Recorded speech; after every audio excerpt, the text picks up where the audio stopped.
Buenas tardes, Edison. ¿Cómo estás? Bien, bien, amigo Fernando, muchísimas gracias por tu presencia y a este llamado.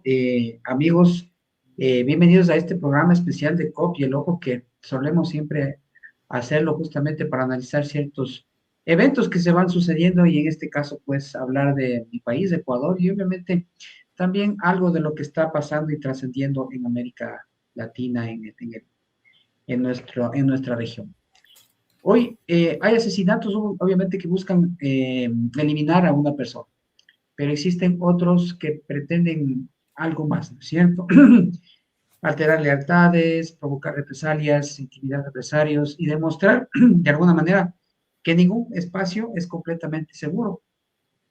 Cuando un grupo numeroso de personas fuertemente armadas y utilizando apariencia institucional que lastimosamente en mi país se hace mucho reticente, ¿ya? Ingresan a una organización privada, neutralizan a la seguridad privada y ejecutan el objetivo para el cual fueron justamente para allá. Nos hace de notar que estamos frente a una demostración de capacidad criminal ya muy alta.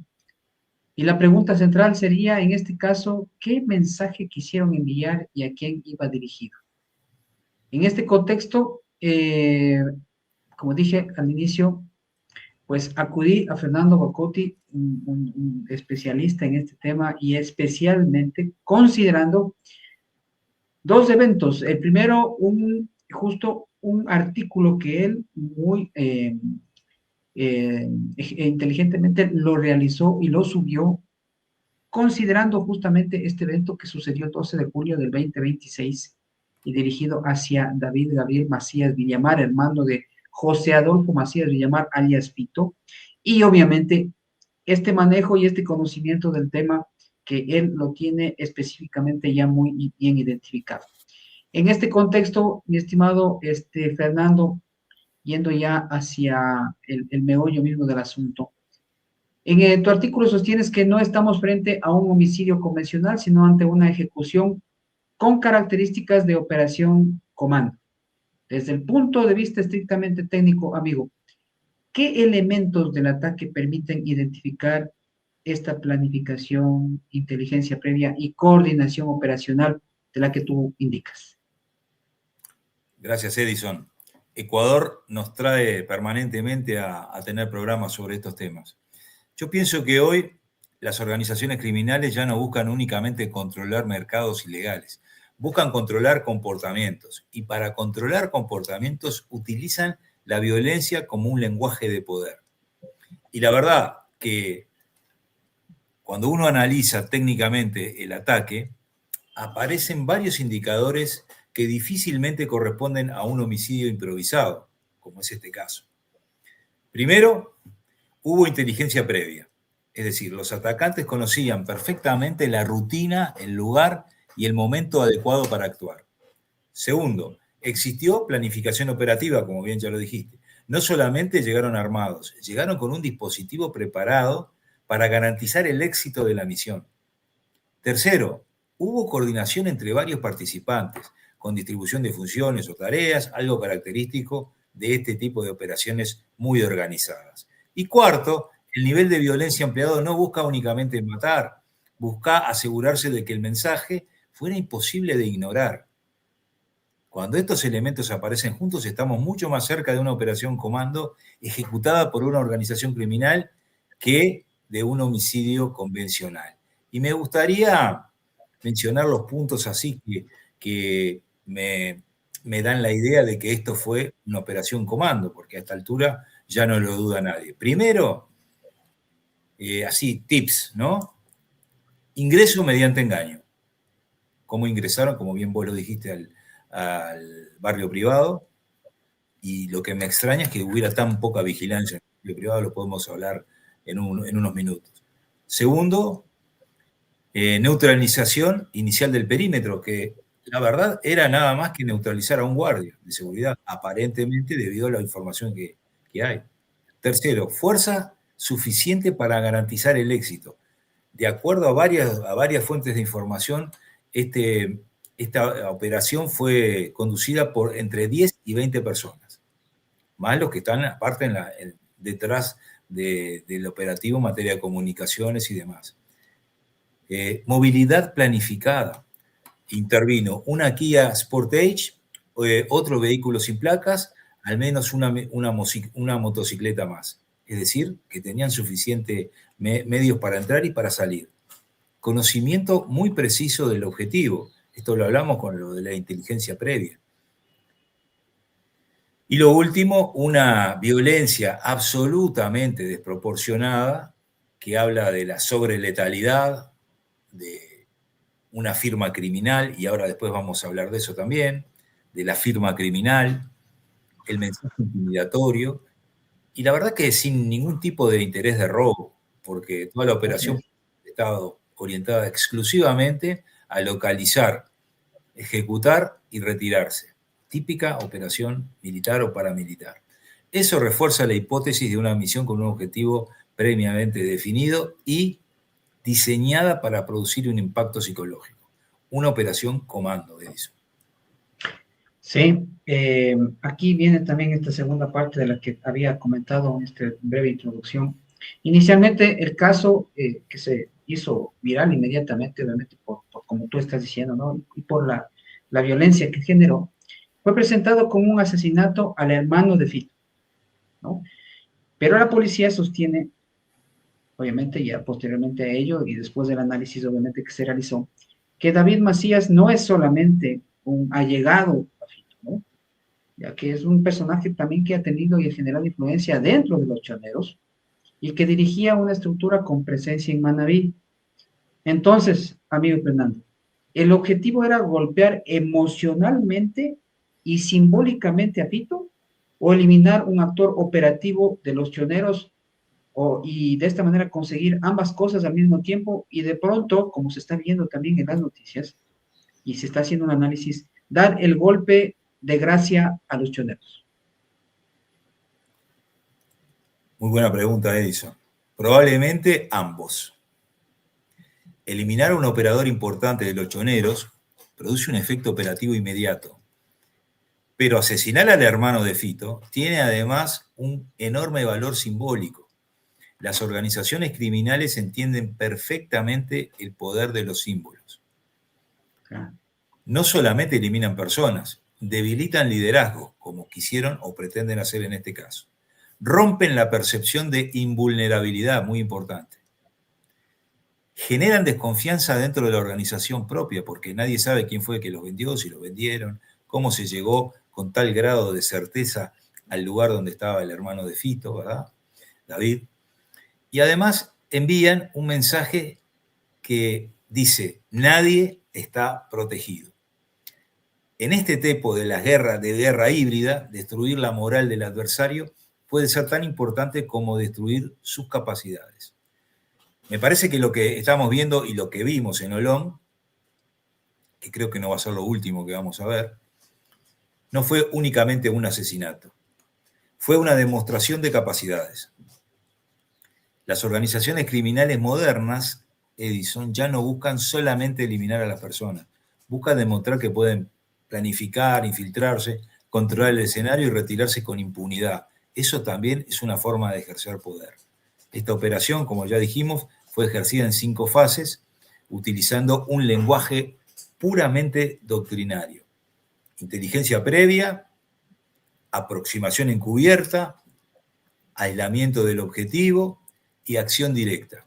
Luego de eso, la exfiltración, que es la retirada organizada y muy bien planificada, porque hasta el momento no han habido responsables capturados, hasta donde yo sé. Así es, así es. Y obviamente ahí determina estos éxitos en este tipo de operaciones fueron obviamente los que más problemas generan porque de una u otra manera han cumplido con su objetivo y han salido sin ningún inconveniente y bueno, entonces es bien grave obviamente lo que ha sucedido. Amigo, obviamente dentro del análisis que también había puesto al inicio el tema de la lectura que di a tu artículo, una de las ideas centrales que tú enfocabas justamente en él y decías textualmente que la violencia extrema no busca únicamente neutralizar, también busca humillar, ya algo ya justamente lo dijiste, intimidar, disciplinar y construir reputación. ¿Quiénes serían los destinatarios de este mensaje? Quizás vamos a elucubrar, ¿no? Pero de pronto, alguna facción de los mismos choneros, por tratar de generar un nuevo liderazgo, sus aliados, ¿acaso? Las estructuras rivales, las comunidades donde ejerce influencia, o incluso, y elucubrando también, el propio Estado ecuatoriano, ¿no?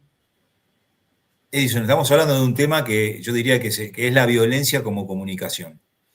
Este es probablemente el aspecto más importante de este caso. Porque este asesinato comunica simultáneamente, como vos lo estás diciendo, hacia varios públicos. O quizás nosotros estamos haciendo una lectura que no ha sido tan ambiciosa por parte de los que realizaron este operativo, pero que en definitiva está teniendo ese efecto, ¿verdad? Porque así como vemos en otras bandas, los choneros también atraviesan por su propia etapa de la fragmentación, luego de la captura de Fito, después de su hermano en Bogotá, y ahora de David, la muerte de David. Quiere decir que la organización en su cabeza está como, frisada, congelada, la tienen a uno en prisión, el otro extraditado y al otro lo mataron. Quiere decir que están en un estado de shock en este momento el liderazgo de los choneros. Entonces, seguramente que este operativo habla para los choneros y les dice, son vulnerables. También le dice a las organizaciones rivales que estamos teniendo capacidad ofensiva. Habla también hacia los posibles aliados, porque están exhibiendo poder. Le habla a la población, sembrando miedo. Y también, como vos decías, y por último, yo creo que es muy importante, habla hacia el Estado. Le dice, podemos operar donde queremos, cuando queremos y contra quien queremos. En definitiva, Edison, la violencia deja de ser solamente una herramienta militar y se convierte en una herramienta de comunicación estratégica. Sí, y aquí un punto importante que de una u otra manera también hace pensar, deja muchos vacíos, y vacíos obviamente lo que tiene que ver específicamente en esta parte de cómo acciona el Estado, el gobierno ecuatoriano, ¿no? A través de ellos obviamente el Estado, ¿no?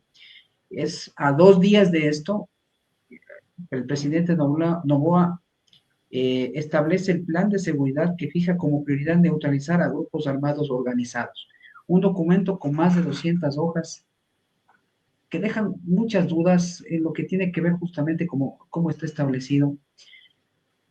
Algo que no estaba obviamente considerado, pero que de una u otra manera esto es parte de un programa posterior, imagino, ¿no? Pero quizás tu breve perspectiva en eso, amigo, es quizás un reflejo de lo que sucedió y de todo el marasmo que generó, obviamente, este evento, o cómo lo interpretas, amigo, porque realmente llama mucho la atención.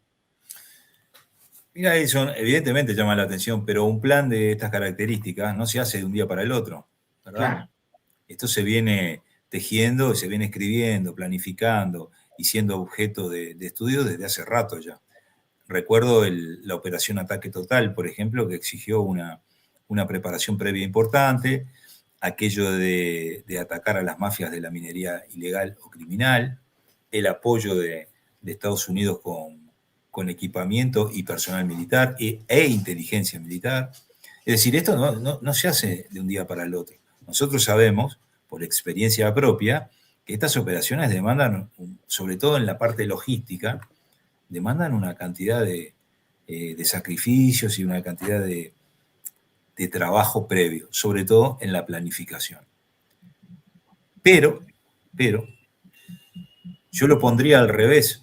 ¿Por qué sucedió ahora el asesinato de David? Porque vos me decís, luego del asesinato de David salió la operación, ¿verdad? Yo lo leo eso también, lo lee el pueblo.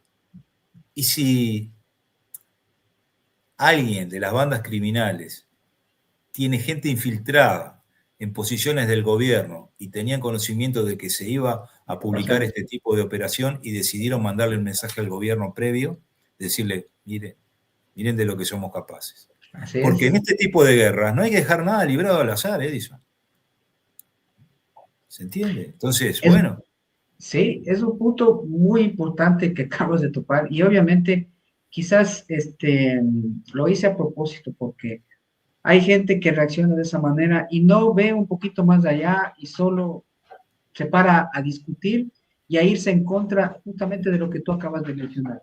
Esto no es de un momento para el otro, esto es fruto obviamente de mucho tiempo y de una u otra manera, pues, en todo caso, como te comenté, me parece que vamos a dejar que pase un tiempito y creo que tenemos que analizar este documento y ver qué es lo que sucede más adelante. Amigo, ahora, claro, dime. Edison, pará. No podemos ignorar, me parece a mí que en este punto no podemos ignorar que durante años las organizaciones latinoamericanas criminales, las del crimen organizado transnacional que nosotros estudiamos, intercambian experiencias, contactos y conocimientos. Mi impresión es que estamos viendo un fenómeno más profundo vinculado con aquello que hablamos de la convergencia criminal.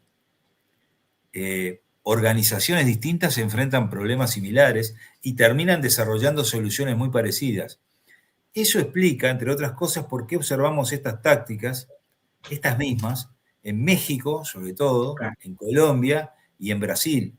Pero además las experiencias indican en estos mismos países que han habido filtraciones desde adentro de los gobiernos y de las fuerzas. No necesariamente porque una organización controle a otra, sino porque todos evolucionan dentro del mismo ecosistema criminal. así es. Así es, amigo. Bueno, para dar cierre a este primer bloque, nada más decir que lo sucedido en Olón pertenece al contexto exclusivamente ecuatoriano, pero sus métodos no son exclusivamente ecuatorianos, ¿no? Y reafirmando justamente lo que tú acabas de decir. Uh-huh. La violencia organizada obviamente cruza las fronteras, no solamente mediante las drogas, las armas y el dinero, ¿no? Sino también a través de este tipo de eventos que suceden. Y mientras más violentos son, generan el mensaje que quieren generar. También circulan conocimientos, contacto, tecnología, formas de intimidación, totalmente alineado a lo que tú decías, amigo. En este contexto, pues es importante tomar en consideración qué es lo que quieren ellos decir y me quedo muy bien con lo que acabas de terminar, ¿no? Quizás volteándolo, quizás el mensaje quiso adelantarse a lo que el gobierno quiso obviamente expresar y de pronto queda muy claro que no están o que no desean obviamente someterse a esta situación. Bueno, pasando al segundo bloque, amigo, en tu artículo también estableces un paralelismo con operaciones observadas en México, pero aclaras correctamente que esto no prueba la participación directa de los carteles, especialmente el cartel Jalisco nueva generación, Jalisco, disculpen, y existen antecedentes documentados obviamente de relaciones de este cártel con los lobos, así como vínculos históricos entre los choneros y las redes sociales, obviamente, en cambio el cartel de Sinaloa. Ante esta situación, amigo, ¿Ecuador está acaso importando métodos criminales desarrollados en otros países? Un poquito desarrollando la idea que diste hace un instante, ¿no? Sí, sí. O observando una convergencia más bien regional en la que diferentes organizaciones llegan a procedimientos similares. Justamente, Edison, todo este programa se podría centrar en la idea de la convergencia criminal también, porque es algo que creo que es muy actual y que se está dando, y sobre todo en Ecuador, que como dijimos en otros programas, en otras oportunidades, se ve como un laboratorio de todo este tema vinculado a la violencia criminal y a la disputa del territorio por parte de las organizaciones narcoterroristas a los estados. O sea, es una guerra por el control del Estado, en definitiva. A ver quién cede primero. Mi, mi opinión es que no existe evidencia, por ahora, que permita afirmar que el cartel Jalisco Nueva Generación ejecutó esta operación de ninguna forma. Quizás sí puede haber habido algún tipo de asesoramiento o se hayan basado en algún tipo de operación de las que ocurren en México, a menudo, te diría, y en donde el cartel Jalisco Nueva Generación tiene un expertise comprobado, ¿verdad? Marcado por esta violencia y por la muerte que ha causado. te decía que no se pueden ignorar, que no se puede ignorar en nuestro continente que durante años las organizaciones criminales han intercambiado experiencias. Y también Sí. hoy cuando te decía lo de la firma criminal, en este asesinato en particular de David, ¿recordás cómo fue el asesinato del candidato Fernando Villavicencio? Así es. Ajá.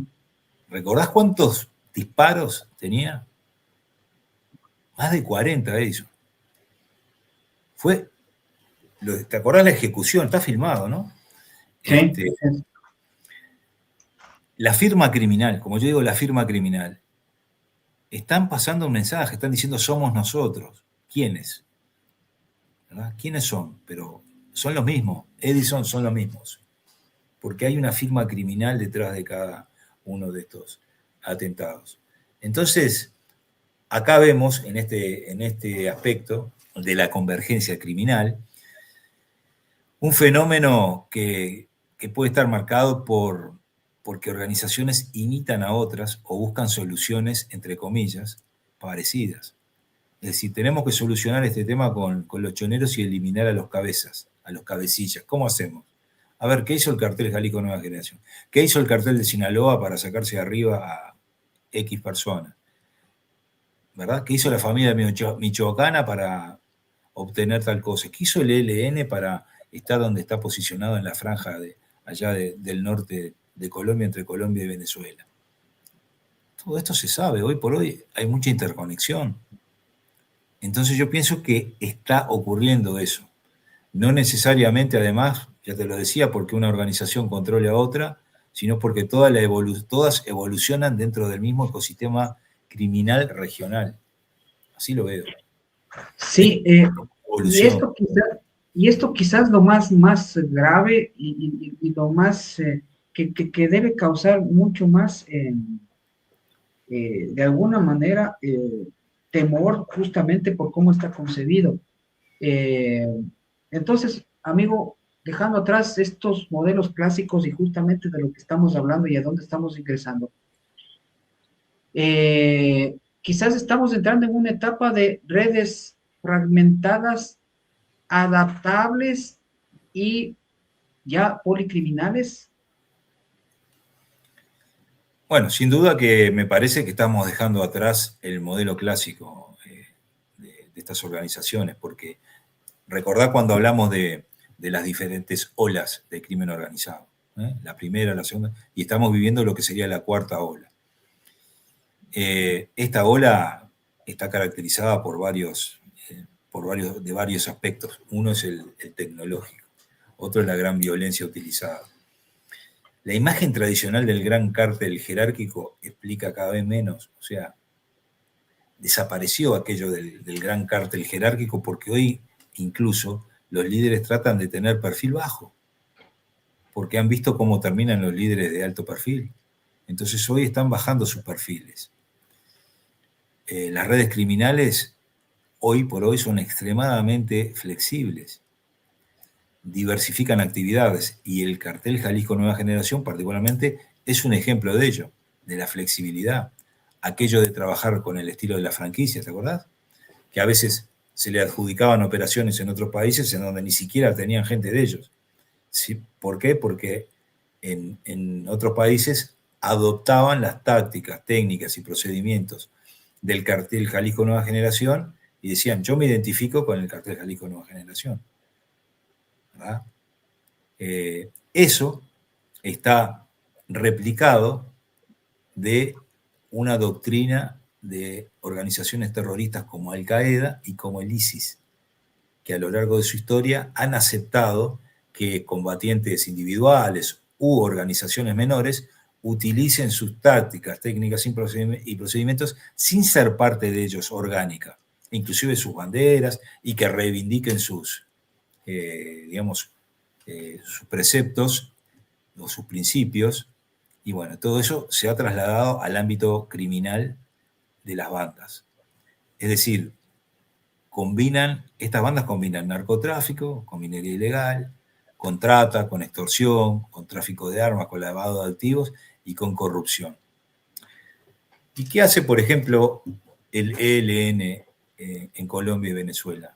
Lo mismo. Entonces es un movimiento guerrillero realizando actividades criminales. No sé si me seguís la idea que tengo, cómo ha cambiado todo el escenario criminal en Latinoamérica y cómo se han caído esos paradigmas de organizaciones cuasi militares que tenían los grandes cárteles. Ya no existen más, o existen pero cambiaron de forma, mutaron. Lo que no va a dejar de existir es el delito. Otra característica que tienen ahora, que forman alianzas temporales, se fragmentan, como lo estamos viendo en Ecuador, se reorganizan, utilizan tecnología, como ya te dije, y penetran instituciones, que es lo que yo pienso que puede haber acontecido hasta cierto punto en esta oportunidad. Yo las defino a las bandas criminales como ecosistemas multicriminales. Ecosistemas multicriminales. Son mucho más resilientes porque si una actividad pierde rentabilidad, inmediatamente miran hacia otra. Y ese es uno de los grandes desafíos de la seguridad regional. Con base justamente en lo que pasó, y amigo, para ir cerrando ya el programa, durante este tiempo y los días, obviamente, va a haber las repercusiones o se van a ir viendo ya manifiesta, de manera más manifiesta estas repercusiones que van a dar justamente a raíz del evento que se dio. Y en ese sentido, tomando en consideración obviamente tu análisis, amigo, ¿qué indicadores deberían tomar en cuenta las autoridades y los analistas, obviamente, que están enfocados justamente en este sentido, para poder determinar si el asesinato en este momento de Olón fue un hecho aislado o el inicio de una nueva escalada de eventos, obviamente, que están atados, que de alguna manera también yo las he ido indicando, pero ¿cuáles serían esos indicadores, amigos, que deberían tomarse en consideración justamente para poder hacer un análisis acorde y estar de alguna manera enfocado justamente en esto que tiene responsabilidad los gobiernos, especialmente el gobierno del Ecuador, para enfrentar al crimen organizado y esas repercusiones que están sucediendo? Algunas precisiones, Edison.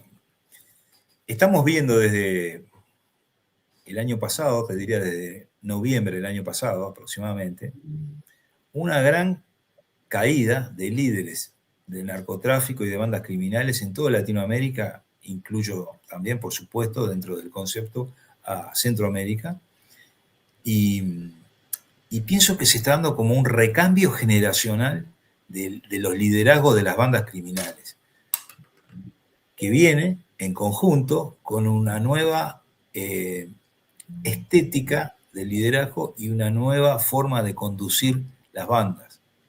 Se está rearmando el crimen organizado. No dejó de trabajar nunca, nunca paró el narcotráfico, nunca paró la trata, nunca paró la minería ilegal, pero sí cayeron los grandes líderes. Algunos están extraditados y detenidos en Norteamérica, otros, como el caso del Mencho, los han eliminado junto con sus tenientes. Observá que la caída del Mencho no fue solo el Mencho, fueron varios de los líderes que cayeron junto con él. El apresamiento o la detención de los monos en Rosario, el clan de los Alvarado, lo que ha sucedido en Paraguay también con las bandas de allá. Es decir, estamos viviendo un cambio de fisonomía, de liderazgo y de procedimientos de las bandas. Pero a tu pregunta te digo, la experiencia latinoamericana demuestra que no necesariamente capturando a los líderes se termina con este fenómeno. Y si no, veamos cuántas bandas criminales había en Ecuador oficialmente declaradas el año pasado a principios de año y cuántas hay este año. Hay más bandas, Edison. ¿Por qué? Porque se produjo una fragmentación a partir de captura de líderes, de los lobos, de los lagartos, de los chone killers. Te hablo de las que están un escalón abajo de los choneros y los lobos, casualmente, pero se ha ido fragmentando. Entonces, como resultado de eso hay más bandas ahora, más pequeñas, pero mayor número.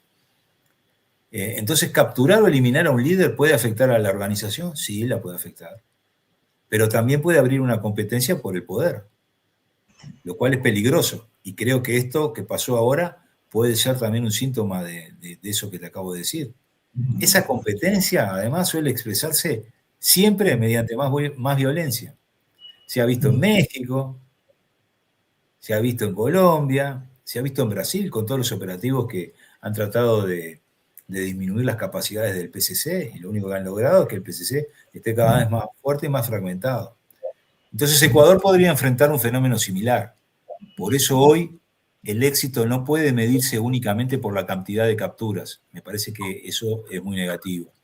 Se debe medir por la capacidad del Estado para impedir que esas organizaciones vuelvan a reconstruirse. Es un arduo trabajo, obviamente, que tienen que realizar y estoy totalmente de acuerdo contigo, amigo. Los grandes y rimbombantes mensajes de capturas, como tú mismo dices, de droga, de gente que es capturada, que al final en 3, 4 días, una semana, un mes vuelven a estar en la calle. Realmente es algo que solamente está para el tema de la publicidad, para el tema de quizás generar esa falsa sensación de seguridad, pero que en realidad no es así. El Ecuador, lastimosamente, para el año 2025 cierra con una tasa de 50.1 homicidios por cada 100.000 habitantes. El 88% de estos homicidios fue cometidos con armas de fuego y 9 de cada 10 casos presentó relación con violencia criminal.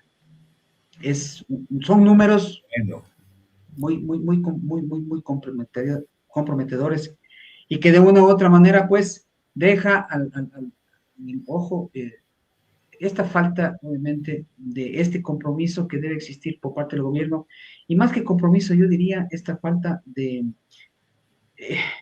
lo que tú acabas justamente de decir, ¿no? El verdadero objetivo que debe ser evitar que estas bandas se multipliquen. Bueno, amigo, yo te agradezco muchísimo justamente por este pedido y obviamente tu presencia aquí para este breve análisis que hemos hecho. Y bueno, como también es tu programa, te doy paso para el cierre, pues, ¿no? Bueno, muchas gracias, Edison. Realmente creo que tendríamos que seguir observando al Ecuador desde algún punto que me he permitido destacar, para ver si esto funciona, no funciona y cómo va evolucionando. Primero, si aparecen homicidios de represalia. Segundo, si hay movimientos internos dentro de los choneros, hasta lo que se pueda saber, porque ahí empezaremos a encontrar las respuestas, ¿verdad? Tercero, si se verifican cambios en las alianzas entre organizaciones criminales. Cuarto, el incremento de atentados contra policías, fiscales o funcionarios, que en Ecuador hay muchos. Y quinto, cambios territoriales, es decir, si comenzamos a ver disputas por corredores logísticos, puertos o zonas de influencia, probablemente estaremos frente al inicio de una nueva etapa del conflicto y no ante un hecho aislado. Edison, agradezco mucho esta oportunidad nuevamente, espero que Ecuador siga tratando de encontrar el camino y que lo encuentre para detener esta violencia. Y amigos, nos vemos próximamente. Así es, muchas gracias también, Fernando, y gracias a todos quienes nos han escuchado. Un abrazo, que pasen muy bien.